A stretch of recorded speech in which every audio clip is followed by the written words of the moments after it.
you. It's been a while since I got to go to the tech show. And so it was nice to see you up there at the tech show.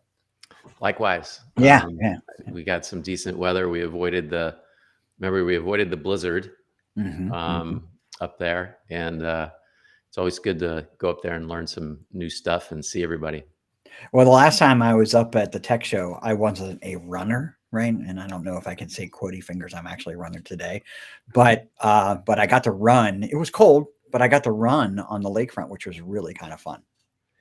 It is, but it's really cold there. That wind on the lakefront is brutal. So Yeah, you went running this last time? I did. I That's- ran 3 You times on the you lakefront. bundled up, man. Yeah, I did take my winter running gear, but I live in Cincinnati, You're so used to it. yeah, it's not that dissimilar, except for that wind, which Right. wasn't as bad as I thought it would be. So it's kind of fun. So, well, hey everybody, I am Jim Gast, and with SpliceNet Consulting. Welcome to No Law Firm Left Behind. I'm joined today by one of my favorite people, Paul Unger. Hi, Paul. Hey, Jim. So, Paul, tell a little about yourself. I don't think an introduction is necessary, but in case somebody has actually been in a coma for a long time. Well, I'm a tech geek lawyer, recovering lawyer, and I actually still practice. I do our general counsel work, but I started doing this work about 25 years ago, and it's just kind of my passion and intersection between my love of law and technology. Yeah, and you've done a great job at it. And Paul and I have known each other for well over 20 years. Now I think we're old, actually. We are old. Yeah. Well, you are for sure. No. Yeah, I'm definitely old. There's no question about it.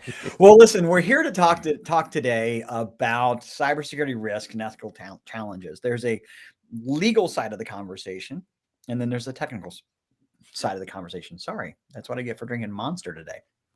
And so, I'm going to talk more on the tech side, and I think that you can bridge that, as well as talk on the ethical side, the legal side of things, right? And so, would you like to talk about overall your kind of take on the industry today, and where things stand, maybe why this is so important still? Well, it's I think that one of the biggest driving forces that I see is clients coming to me. I'm sure you see it as well, but Mhm. clients are coming to me, and our clients understand our law firms and legal departments. So our law firm and legal department clients are coming to us, and they're saying, we are being assessed constantly. We are getting these assessments in order to maintain cybersecurity insurance. We have to answer this form of 100 questions. We don't know how to answer it. And are we doing all the things that we need to do? So there's that. That's a big motivating factor. We have clients coming to us saying, we have to move to a cloud-based document repository or we're going to lose our clients.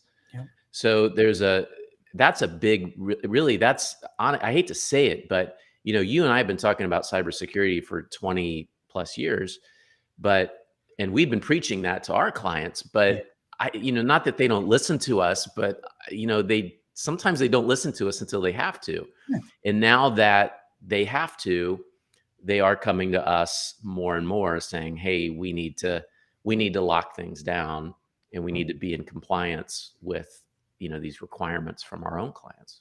Yeah, the way it used to be, and this is a guy that's been selling security for a long time, right? It was, okay, we need this because we don't want to get hacked, we don't want to get ransom, we don't want to get our stuff locked up, and we don't want to spend the money, to deal with that after the fact. Well, there's nothing 100% to begin with, but I digress on that point. So it used to be, it's just insurance.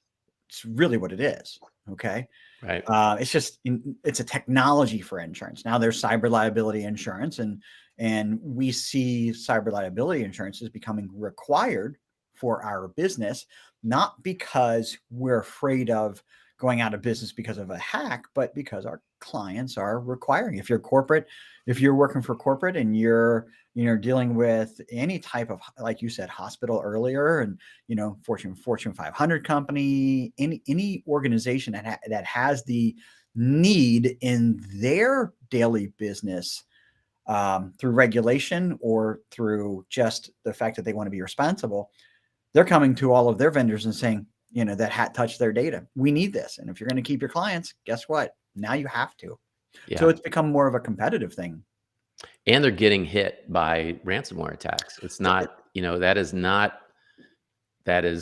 not rare. I mean, it's happening. I don't know what the latest stat is, but I think the last time I saw it, at least 50% of firms either were somehow compromised, or they knew somebody close to, or they were impacted by it in some way. So I think that, and it's a high percentage, by the way. It's to the point at which, I'm working with an organization for a couple of years now, and the Department of Homeland Security calls my customer and says, "You are under attack right now. We need to talk to your IT staff." wow, Oh yeah, Department of Homeland Security has a department, just a group, just kind of watching this stuff.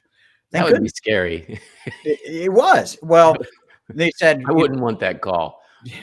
yeah, I mean, a receptionist, hi, so and so, how can I help you? Yeah, this is Department of Homeland Security.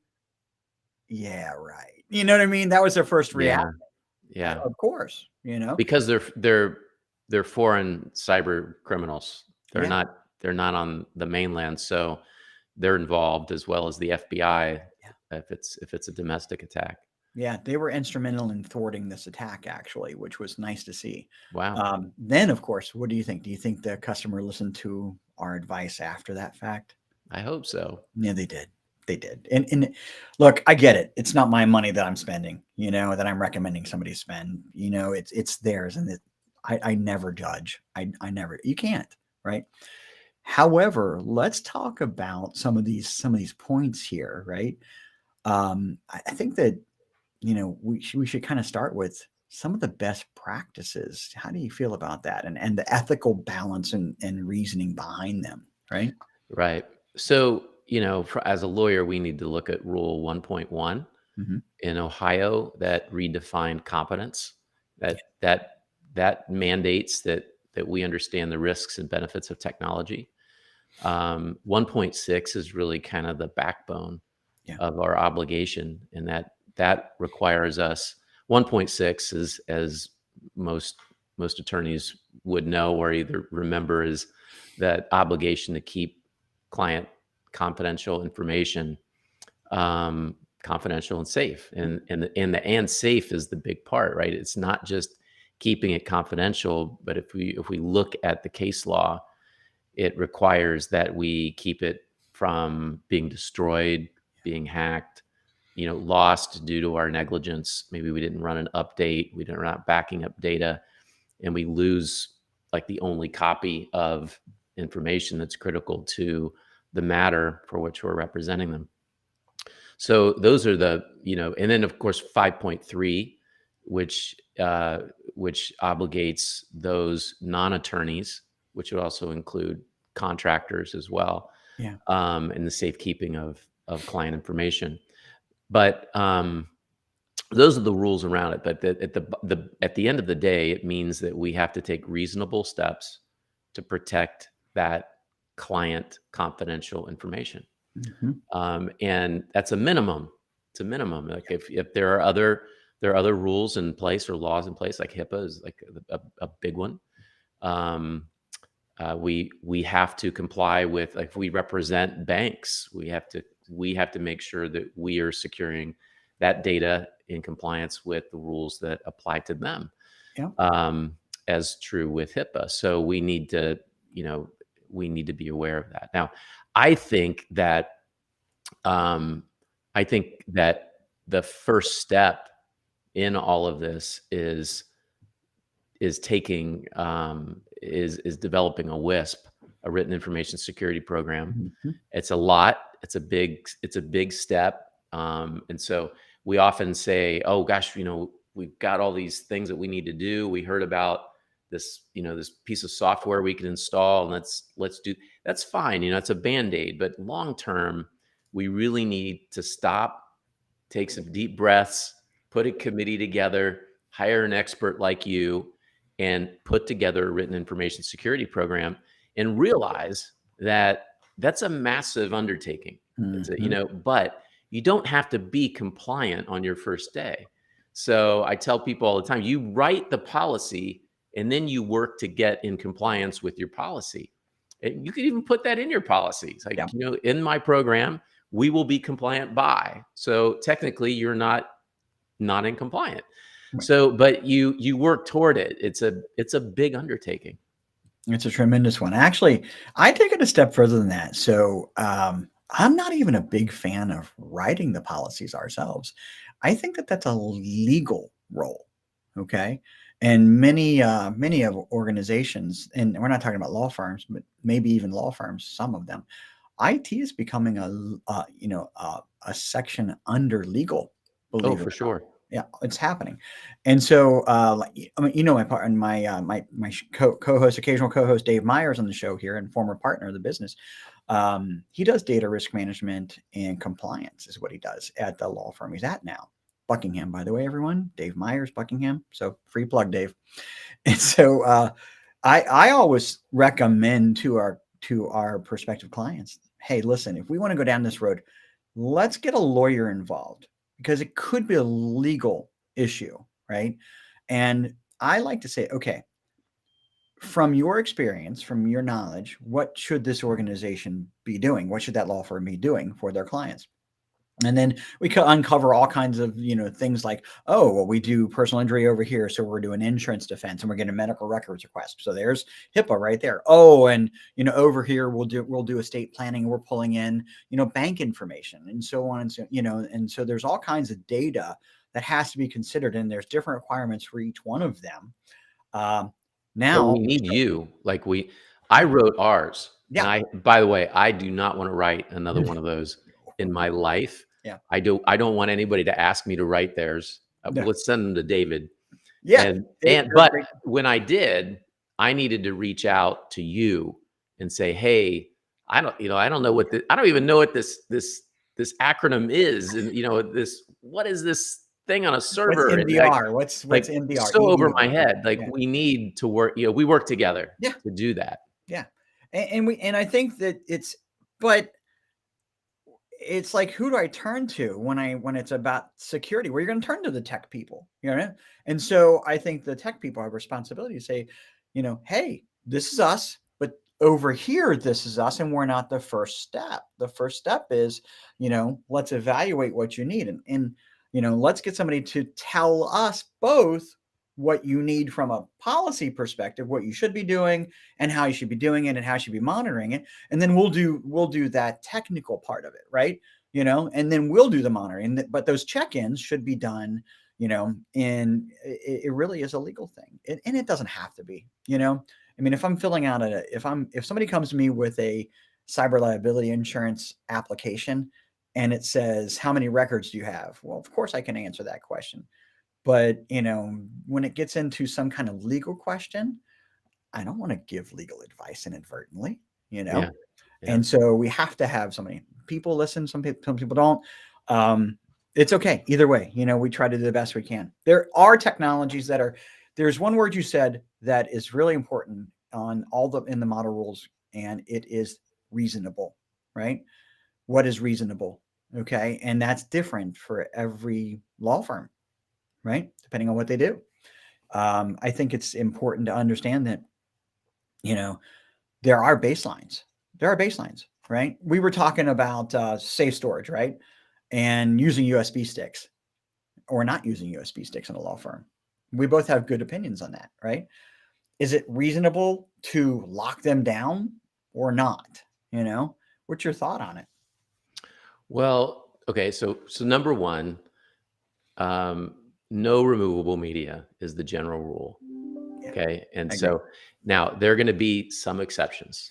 Like, you're going to have a client that produces it, to you. They might even just drop it off at your front desk. Oh my Now gosh. you're in possession. You're in custody of it. It's like, what do I do? So, but general rule, like your user base should not be using removable media in 2023. At a law firm, I agree fully. Yeah. Now, that doesn't necessarily mean that it's unreasonable, right? You can make it reasonable if you employ certain measures. Like, so if it's encrypted, and it's tracked, and you know that this particular user can use it, but nobody else can, right? It's So almost you like a can, library book. but think about how the administrative nightmare that is when you have 100 people in an organization.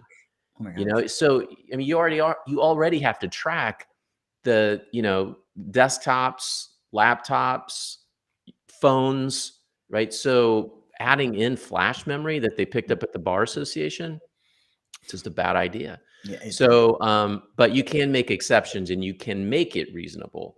So it's not, per se negligent to use a flash disk. yeah. We were talking about, so again, on the topic of safe storage, a server, right? That you have at your office that is being retired. So we mentioned before the show, we were kind of talking, suppose it's your first foray into the cloud and you're moving from your servers into the cloud, some kind of cloud service for something. You've got a server left over. Or maybe it's a server to server migration because you're getting new servers. What's your opinion on the technology, that actual hardware, Paul?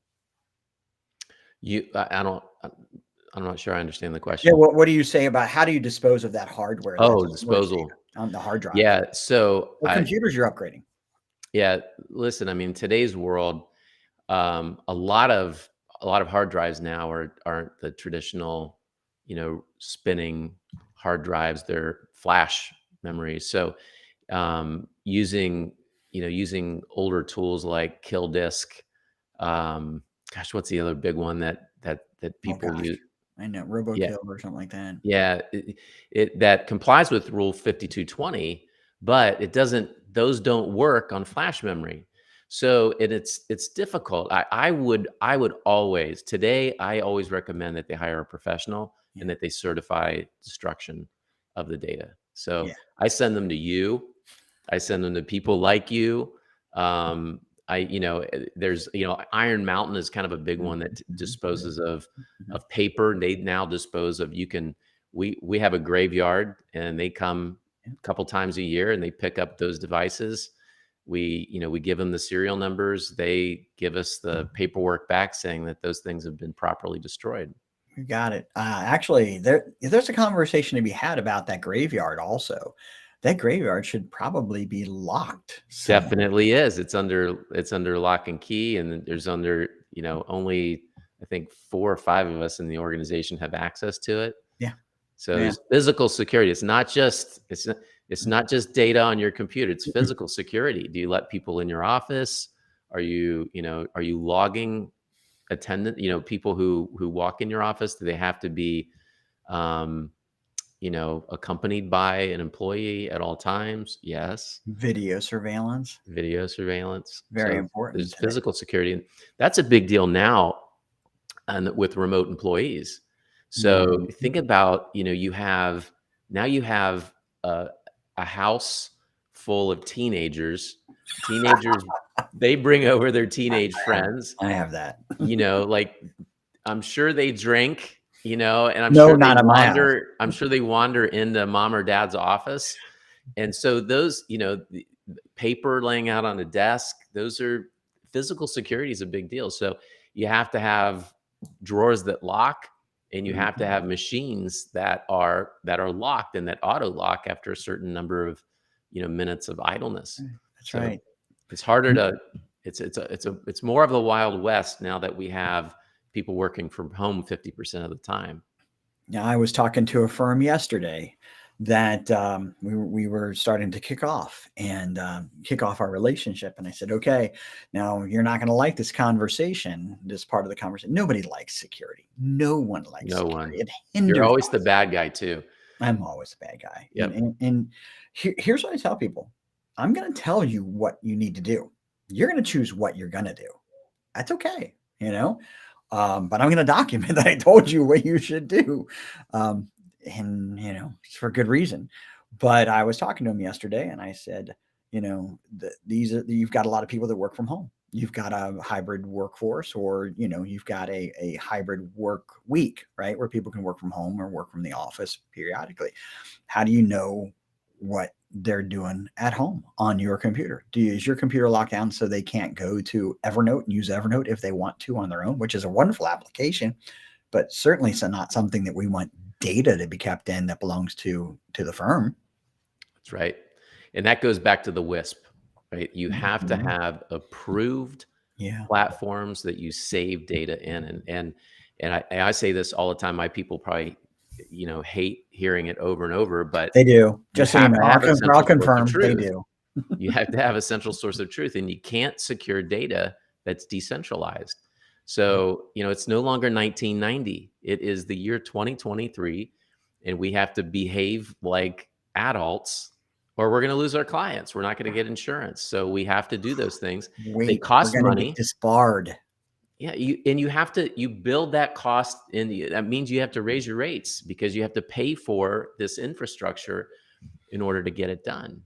Hopefully, it doesn't mean raise rates. Hopefully, it means you I take think it does. it I don't does. know how you get around it. This stuff is Well, I'll take a little bit less in profit, but we're going to raise rates instead.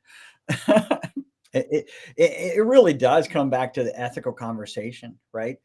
Maybe you say, okay, if I don't do this because I just feel like it's the right thing to do, there's just a responsibility to be in business and do the right thing to begin with.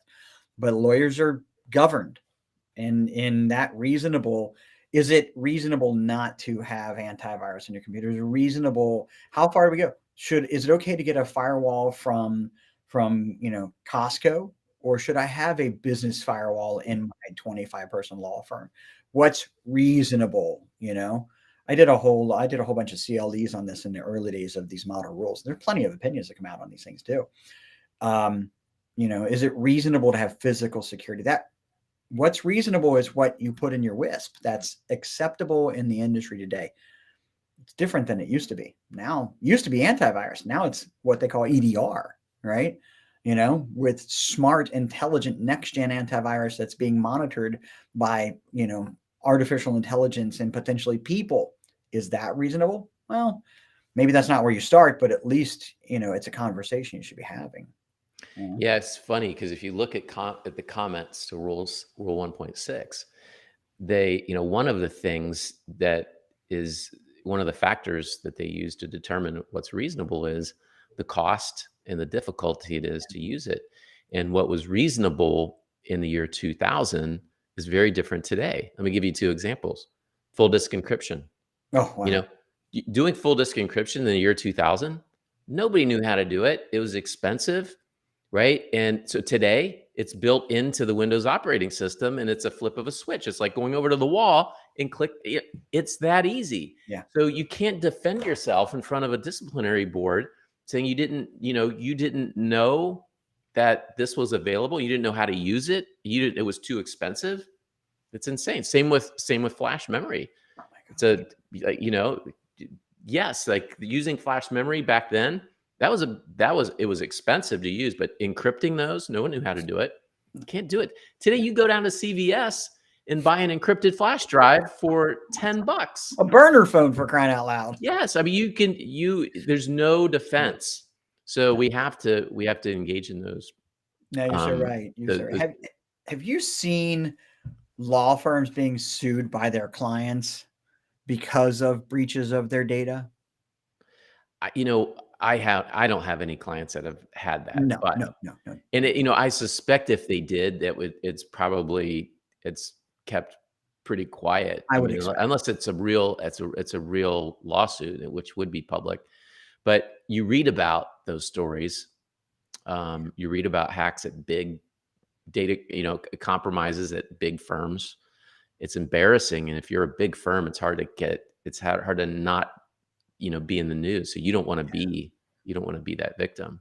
One of the things that I see a lot in analyzing, what I like to do is look at workflows, right? Mhm. So, you're looking under the hood a lot and applying tools to help people. What I like to do is I look at what law firms and what lawyers and paralegals are doing. And one thing I will tell you, a horror story. Please. I look at before I get them to somebody like you, right? Mhm, mhm. I go in and I look at their practice. I talk to people. It's like, what are you doing? Like, show me your workflows. And I have my checklist of like 100 things that I ask them, and one of them always is about redacting. Oh, And how do you redact? Like, oh well, we use this PDF application. And so a couple years back, I was doing this, and I said, well, I always have them send me the PDFs that they redact, and of course, I sign the BAAs and the non-disclosure agreements. I get them that night. I'm eating dinner in my hotel, and I pull up the first PDF, not properly redacted. In fact, it's just an object over top of the just a over black top of the black text, box. and I'm like, An inserted black box. yeah. So Yeah. there's like the black box version. There's another, and so what they were doing, they were using a tool by a very common vendor. It was older though, and Mhm. it was a PDF tool, and the feature was called redaction. And so they thought that it was properly redacting it. All it was doing was inserting a black box over top. The other thing that we see that's very common, which actually happened with the Paul Manafort uh, pleadings back with that whole fiasco many Yeah. years ago, but they apply a black background to black text, and then they print it to PDF. In which case, both of those are improper redaction. Well, I started sweating. I'm like, oh my God, this can't be. So I had them send me more. I'm like, this is just an anomaly. They'd been redacting this way for 10 years, and all of their documents were redacted that way. And I'm like, oh my God, I can't Attorney-client believe that this privilege didn't blow busted. up into some, disaster. So, it's not just firewalls, No. right? It's Mhm. redaction. It's, it's, looking at metadata removal tools. Mhm, mhm. There's just so much more that really goes into Yeah. looking at cybersecurity practices. Yeah, I think where that comes down to is something I like to try to keep happening for all of our customers. You have to have applications that are approved. Back to the WISP, right? Proven and taught Mm, education. mhm, mhm. Yeah, we had a situation where somebody called us up and law firm. We really need a little bit better, PDF editing, right? And so one of our staff didn't know what our recommended things were. Somebody newer, right? Oh yeah, you should use some freeware, right? Like first off, big no, right? And just if it's free, just try to stay away. Is my mentality, right? I know it's not always good, but it's safer. It's safe. Um, and so we stopped them dead in their tracks. Wait a second, you know, that's not on our approved list. And oh, we have an approved list. Well, yeah, we have an approved list. Now, the good news is if that client went to try to install it, it would have got stopped in its tracks. Yeah. And so there's got to be that control. You just can't let people do anything that they want today. There's too many risks. Now, that may have kept them from doing a job, and it may have been a piece of software that they needed, and the partner said, go get that piece of software. And it may have inhibited them from doing their job for 15 minutes or something like that, right? On the other side of that equation, if it was a bad piece of software, it wasn't approved by the partner, and they just went and got some freeware from whatever website that they found that Google returned to them, and it was some infected piece of software, it also would have stopped the hacker, you know? So there's a nice balance there. But I get what you're saying from a process perspective. Yeah. That happens all the time. And the problem is, in our profession, we have fires land on our lap at 6 o'clock. Right? Mm, It's not necessarily something that, we failed to plan. So we're doing work at 10 o'clock at night, yeah. and we need a tool. We go out, well, we can go install this. That just means that technology professionals like you and I need to be available for our clients after hours because our our our law firm clients work after hours. They do. They do. They But do. they And can't, to and your we put point, they can't mechanisms in just place install for it. everything. Yeah. We put mechanisms in place. I mean, we've got somebody that does amicus briefs for, for federal court, right? And yeah, man, you got to have that stuff going all night long sometimes, right? So you've got to have outlets for it and processes for it. But yeah, I think we did a decent job covering the topic. I mean, there's a lot more to talk about down the road, I'm sure. But this was good. This is good. We're at the hour. I don't want us to go too much longer unless you've got time, Paul. I'm sure you've got a busy day. No, I think at the end of the day, it comes down to reasonableness, Mm-hmm. right? Are you taking reasonable steps? And as an organization, I would work toward building that central source of truth where you have your data centralized. Your documents are in a legal document management system, like a Net Documents or an iManage cloud, probably, right? Not the legacy applications anymore. But we centralize our data so that we can secure it, and that they employ professionals like you who can, do pen testing, do vulnerability testing, look at practices and look at workflows. And it's I'll end with this. Yeah. It's not a one and done. Oh gosh, no. You do it. It's constant. You have to constantly revise your WISP, look at your, on a minimum of an annual basis, maybe even twice a year, you're having somebody, do those vulnerability or pen tests and look at your practices and constant education of your users. Like you said, on a monthly basis, that type of cyber education is really key. Yeah. That we do phishing testing all week long, and then we do a video testing for our customers. We try to do if they'll let us, right? A lot of them say we don't want to mess with that. Okay, I told you, document it, right? But those video trainings, it just keeps, like you said earlier, before the show, it keeps people's minds agile and ready for that threat. So, yep. Yeah. Well, listen, you know what? We could go on and on.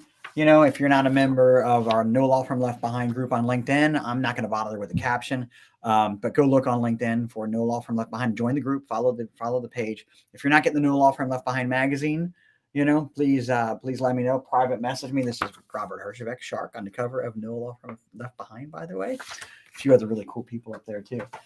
Just PM me and we'll get you signed up so you're getting the magazine as well. Paul, I cannot thank you enough. I am just, taking your time to join the show. I appreciate it so much. Always a pleasure. All right. Well, take care, everyone. Have a great week. We'll see you next week. Thanks, Jim.